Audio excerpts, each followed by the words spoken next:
In this video, I'll show you how to copy a file using the Google Drive node in N8n. If you're building automations and need to duplicate a document, image, or any other Drive file inside your workflow, this is a simple and useful step to know.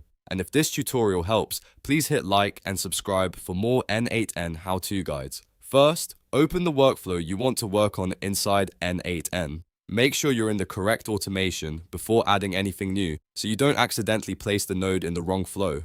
Once your workflow is open, look at the Nodes panel. This is where you can search for and add the different services you want to use. Next, from the Nodes panel, choose Google Drive. You can either search for it directly or browse through the available nodes until you find it.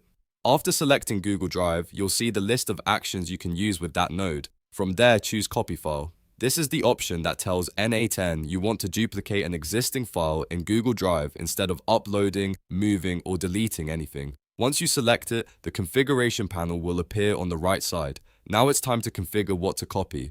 Enter or map the file you want duplicated by providing the correct file reference from your workflow. Make sure the source file is set properly so N8n knows exactly which Google Drive file to copy. Then review the remaining settings and adjust anything needed for the destination copy.